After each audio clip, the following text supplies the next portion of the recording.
రాజకీయాల్లో రోజురోజుకి సంచలనమైనటువంటి నిర్ణయాలు అయితే మారుతున్నటువంటి పరిస్థితి ఉంది. ఇటు వైసీపీ నుంచి టీడీపీలోకి వెళ్ళేవాళ్ళు, టీడీపీలో నుంచి వైసీపీలోకి వెళ్ళేవాళ్ళు కూడా అనేక రకాలుగా జరుగుతున్నటువంటి పరిస్థితుల్లో ప్రస్తుతం అయితే టీడీపీ వైపు కూడా అనేక మంది అడుగులు వేస్తున్నారు. ఒకప్పుడు గుంటూరు రాజకీయాల్లో ముఖ్యమైనటువంటి నాయకులుగా ఉన్నటువంటి తాటిశెట్టి బ్రదర్స్ ఎవరైతే ఉన్నారో ప్రస్తుతం వాళ్ళు టీడీపీ వైపు అడుగులు వేసేటటువంటి పరిస్థితి ఉన్నట్టు తెలుస్తుంది. అయితే ప్రస్తుతం మనతో పాటు మురళి గారు ఉన్నారు, ఆయనతో మాట్లాడేటటువంటి ప్రయత్నం చేద్దాం.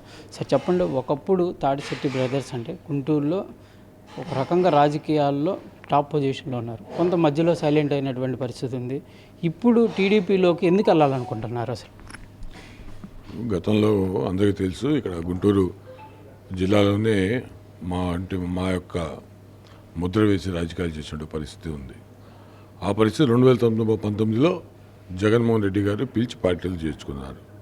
సముచిత స్థానం గౌరవం ఇస్తాము, మీరు పార్టీకి పనిచేయమన్నది మాకు చెప్పడం జరిగింది. దాన్ని మేము నమ్మి మరి గుంటూరు పార్లమెంట్లో ఉన్నటువంటి 5 నియోజకవర్గాల్లో మా వంతు కృషి చేసి 5గురు అభ్యర్థిని గెలిపించడం జరిగింది.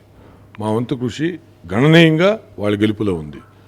అది తెలుసుకున్న తర్వాత మాకు తప్పనిసరిగా పదవులు ఏమిస్తారంటే ఎమ్మెల్యేగా చేశారు మా అన్నగారు, నేను డిప్యూటీ మేయర్గా చేశాను, అంతకని మించి పదవులు ఏది ఇస్తారని మేము పెద్దగా ఆశించలేదు. కానీ గౌరవం మర్యాద కంపల్సరీగా మాకు దొరుకుతాయి. సముచిత స్థానం కనీసం మమ్మల్ని నమ్ముకుని ప్రయాణం చేసినటువంటి నాయకులు అయితే ఉన్నారో గ్రామ స్థాయి నుంచి మండల స్థాయి నియోజక స్థాయిలో నాయకులు మాతో కలిసి వాళ్ళకన్నా గుర్తింపు ఇస్తారని ఆశించాము. ఎటువంటి గుర్తింపు లేకుండా కనీసం మర్యాద కూడా మాకు దక్కకుండా ఎటువంటి పదవులు కానీ ప్రభుత్వం ఏర్పడిన తర్వాత పార్టీలో కానీ మాకు ఎటువంటి స్థానం కల్పించలేకపోవడం జరిగింది. దీన్ని అనేక సందర్భాల్లో మేము ప్రశ్నించినప్పటికీ ఇదిగో అదిగోటి దాటవేద్దడంతో చేస్తూ వచ్చారు. ఇది ఖచ్చితంగా ఒక బీసీ వర్గాలకు చెందినటువంటి మా కుటుంబానికి అన్యాయం చేశారని మేము భావిస్తున్నాం.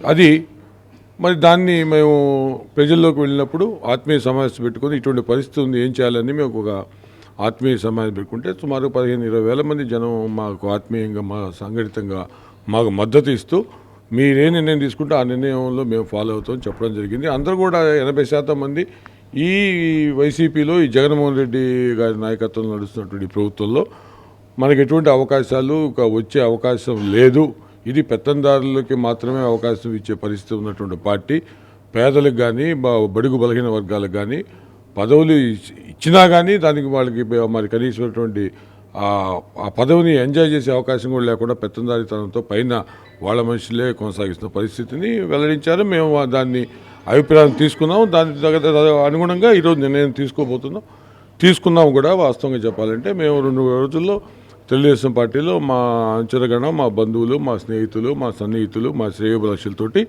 తెలుగుదేశం పార్టీలో జాయిన్ కాబోతున్నాం. అంటే ప్రస్తుతం చెప్పినప్పటికీ ప్రస్తుతం ఒక చర్చ జరుగుతుంది. తాటిశెట్టి బ్రదర్స్ టీడీపీలోకి వచ్చి ఇప్పుడు ఉన్నటువంటి పరిస్థితుల్లో వాళ్ళు టికెట్ కనుక పొందగలిగితే కంపల్సరీగా టీడీపీకి మంచి బెనిఫిట్ ఉంటుంది అనే విధంగా కొంత కార్యకర్తలు, మీ కార్యకర్తలు కానివ్వండి టీడీపీలో కానీ, మీకు అసలు వాళ్ళు ఒకవేళ పోటీ గురించి ఏమైనా మాట్లాడారా? ఏదన్నా జరిగిందా ఇట్లాంటిది ఏదన్నా? అంటే మేము పార్టీలో రాకముందే మాకు పార్టీలో నుంచి కొంత పెద్ద నాయకులు చెప్పడం జరిగింది, మీరు కూడా టికెట్ ఆశించవచ్చు, మీరు కూడా టికెట్ తీసుకునే పరిస్థితులు ఇక్కడ ఈ పార్లమెంట్లో ఖచ్చితంగా ఉన్నాయని చెప్తే మేము టికెట్ ఇస్తే తప్పనిసరిగా మేము పోటీ చేస్తాం, మా గెలిపే కాకుండా మా చుట్టూ ఉన్న నియోజకవర్గం గెలిపించి తీసుకొస్తామని చెప్పడం జరిగింది. మరి కొన్ని కారణాల వల్ల గుంటూరు వెస్ట్ మేము అడగడం జరిగింది. వెస్ట్లో మరి వేరే అభ్యర్థికి తెలుగుదేశం పార్టీ కేటాయించడం జరిగింది. అది వాడి పార్టీ నిర్ణయం, మేమేమి పార్టీ జెండా వేయలేదు, మాకేం హక్కు లేదు. వాడి ఇదిగిన సూచన మేరకే మేము ఆమోదం తెలిపాము. తర్వాత చీరాల కూడా మీరు వెళ్ళే అవకాశం ఉంటుంది అని చెప్పి అన్నారు. దానికి కూడా మేము అవకాశం ఉంటే ఇవ్వండి, మేము చీరాల పోటీ చేస్తూ ఉన్నాను. మరి అక్కడ ఉన్నటువంటి ఇన్ఛార్జి ఎన్నో సంవత్సరాలుగా పార్టీ పనిచేస్తున్న వ్యక్తి ఉన్నారు కాబట్టి అతనికి ఇవ్వాల్సి వస్తుందండి, ఇంకా మీరు పార్టీలోకి రాలేదు కాబట్టి అన్నిలా భావించొద్దాను. దానికి కూడా మేము బాధపడలేదు. టికెట్ ఇస్తే మేము పోటీ చేయడానికి ఈ రోజైనా సిద్ధంగానే ఉన్నాం, ఇవ్వకపోయినా పార్టీకి పనిచేయడానికి ఈరోజు కూడా సిద్ధంగానే ఉన్నాం. మేము కోరుకుంటున్న ఒకటే, మాకు గౌరవం ఉండాలి, మాకు సముచిత స్థానం ఉండాలి, అట్లాగే మమ్మల్ని నమ్ముకున్న కుటుంబాలకి ఏ విధమైనటువంటి రాజకీయపరమైన అవసరం ఉన్నా పార్టీ ఆదుకోవాలనేదే మా స్లోగన్. ఆ నమ్మకం వాళ్ళకి మాకు కలిగించారు కాబట్టి మేము పార్టీ మారుతూ ఉన్నాం. సార్ చెప్పండి, టీడీపీలో చేరికల్ని ఏ విధంగా చూడొచ్చు ప్రస్తుత పరిస్థితి? రాబోయే ఎన్నికల్లో టీడీపీ జనసేన బీజేపీ కలిసి ఏర్పాటు చేయే ప్రభుత్వం వస్తుందన్నది ప్రజల నమ్మకం. సో ఆ ప్రజలు ఎవరైతే నడుపుతున్నారో ప్రజల్ని, ఆ నాయకులు కూడా ఆ ప్రజల్ని కాపాడుకోవాలి కాబట్టి, తన వర్గాన్ని కాపాడుకోవాలి కాబట్టి, ఏ ప్రజలనైతే ఏ ప్రభుత్వం అయితే ఆదరిస్తుందో ఆ ప్రభుత్వం వైపు నడవడం అనేది నాయకులు చేసే పనే. కాబట్టి ఈరోజు మా తెలుగుదేశం పార్టీలోకి నాయకులు వస్తున్నారంటే వాళ్ళ స్వార్థం కోసం రావడం లేదు, వాళ్ళు నమ్ముకున్నటువంటి ప్రజల కోసం వస్తున్నారు, వాళ్ళు నమ్ముకున్నటువంటి క్యాడర్ను కాపాడుకోవడానికి వస్తున్నారు.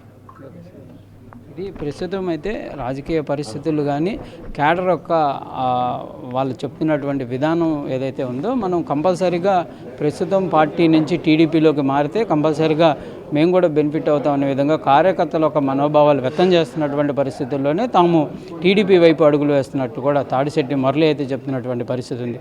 కెమెరామెన్ సిద్ధుతో సాయి శంకర్, గుంటూరు నుంచి.